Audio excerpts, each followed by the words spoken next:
Maaga pa nga lang pumunta na nga kami sa aming bukid dahil ngayon nga ang schedule ng aming pagtatanim ng mais. Aming itatanim ngayon yung aming nakuhang libreng binhi mula sa Department of Agriculture. Isang bag ngayon at yan ngay dala-dala ng aking anak. Bago pa man sila magsimula, ako'y nagluto na ng kanilang umagahan na talbos ng kamote at ng talong. Ngayon, bakit wala kang sweater? After nga nilang makatanim ng konti, sila ay kumain na ng kanilang umagahan. Sinawsaw nga lang nila yung aking niluto kanina sa bagoong na may kamatis with sibuyas.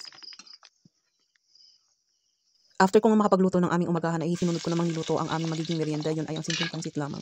Ito nga ang aking sahog lang, wala din siyang karne. Tinulungan nga ako ni Kuya Jacob.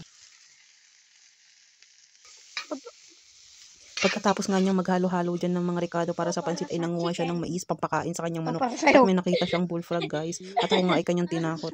Ayan nga ang naging itsura. Pagkatapos niya akong takutin, naghalo na naman siya at nilagay na nga ang bihon. Nire-ready na nga din niya ang ricado para sa aming igigisang bitsuelas. At yan nga ang aming magiging tanghalian. Tinali nga niya ang pet niya at pinangalanan niya itong Froggy.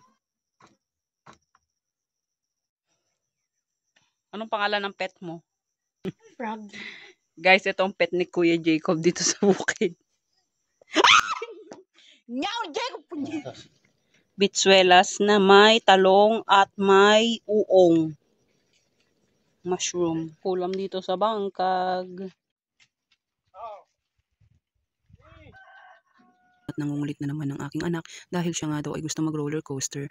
Tapos siya naman yung mga nagtatanim, wala ding iba kundi ang aming mga kapatid at pamangkin. Ako naman ay naglilinis-linis lang ng kaunti sa kapaligiran para kung sakali ay meron akong maisipang itanim ay merong mapwestuhan.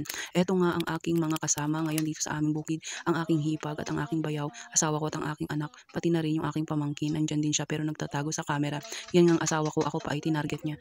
Ayan nga ang aking anak na si Kuya Jacob at nagpa-practice nga daw siyang magtanim gamit ang plantilya. Kayo ba guys ay gumagamit din ba kayo ng ganito? Tinuturuan siya ng kanyang ate.